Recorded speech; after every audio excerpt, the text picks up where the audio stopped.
Dragon Ball fans have been waiting to hear about this trailer for a while. That's Tenkaichi. The new Tenkaichi, baby. We're doing this! We're doing this! Let's go! Oh, yes! It looks fantastic. Those are graphics. Still curious to see who's making this. I've been hearing Spike Chunsoft and whatnot, you know. It kind of takes the hype away from me a little bit, but these visuals, I don't think Spike Chunsoft has ever leveled up this much. And that's a really good sign. That's the studio leveling up, right? I'll show you the horrors of hell. If these are the in-game graphics, bro, they look. This is gameplay. I think this is the first gameplay, and that's very Tenkaichi. Vanish on vanish on vanish. Some cinematics look incredible too. We're doing Super Broly.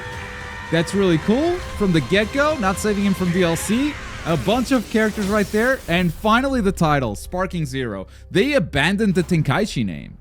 Wow. Spike Chunsoft confirmed. Bro, finally we have a name. Sparking Zero. Like many people, I thought the Tenkaichi name was too strong to let go of, but they have done this before with Raging Blast. Raging Blast completely abandoned the Tenkaichi name. Sparking Zero is a strong title, especially because it unites the Western and the Japanese versions of the game, because Tenkaichi used to be called Sparking in Japan. PS5, Xbox, and Steam, kind of expected, but also kind of not, because it is an anime game, and usually they play it pretty safe. And I think it's still a little bit risky to release a game only on the new consoles, but they're finally taking the step forward to do it. These visuals look just absolutely stunning. I cannot believe my eyes. The cutscenes in this game are out of this world. If this is actually stuff that happens within the game, then hell yeah. And I think we got a few moments of actual gameplay. I mean, more than I initially thought. Like right here, this is a very good animation for like a battle start. And then this is actual gameplay. You know, you're teleporting around and doing smash attacks. This Gallic gun is part of gameplay. And then the teleport from Goku and his own Kamehameha, also gameplay. Which means we're gonna have a behind the back camera, which probably means no local play, or we're gonna do split screen once again, just like the Tenkaichi era. But I think what we see here is actually alternating the perspective between the Vegeta player and then cutting to the Goku player, showing you both sides, which is why it looks more cinematic than actual gameplay, but it's a really clever trick. It looks really good in a trailer. And you see Vegeta actually deflecting a Kamehameha, which is something that wasn't really possible before. You could always block beams, you could deflect Ki Blasts, but deflecting a big super attack like that, maybe you could do it in Raging Blast. I don't remember those games too well, but in Tenkaichi, definitely not. And we have a transformation straight up from base into Super Saiyan Blue. No further steps, no other transformations confirmed just yet, but at the very least it confirms that Super Saiyan Blue is going to be playable, and also transformations are back in the game, which is all stuff that we expected, but it's always nice to see confirmation. And I think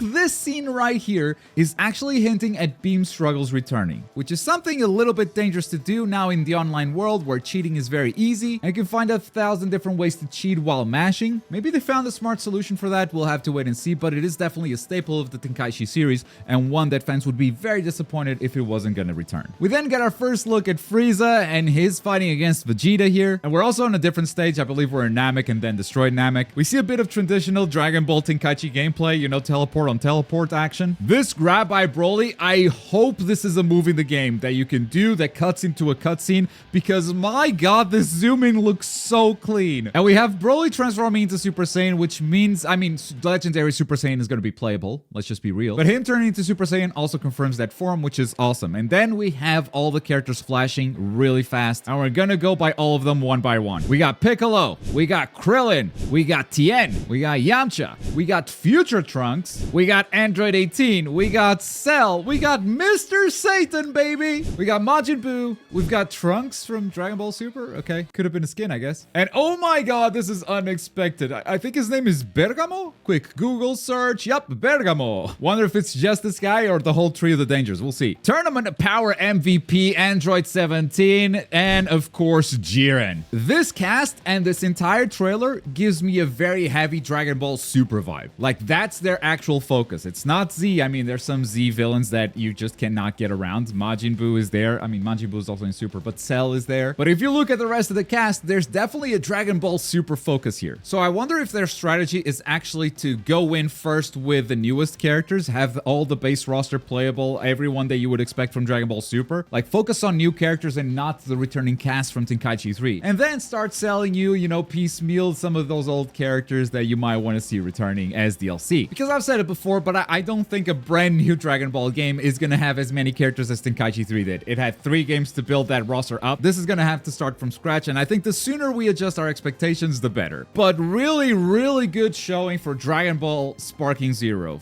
Finally, we have a name to call it. No release date yet, but we know it's Spike Chunsoft, so I believe we're finally kicking this off. We're kicking off the Dragon Ball Sparking Zero marketing, and from this point on, it's full steam ahead. More trailers, more news, and you can follow all of those right here on this channel. And if you want to know exactly what I think of this game's roster, check out this video right here. It's not a popular opinion, but I really stand by it. Thanks so much for watching. Bye.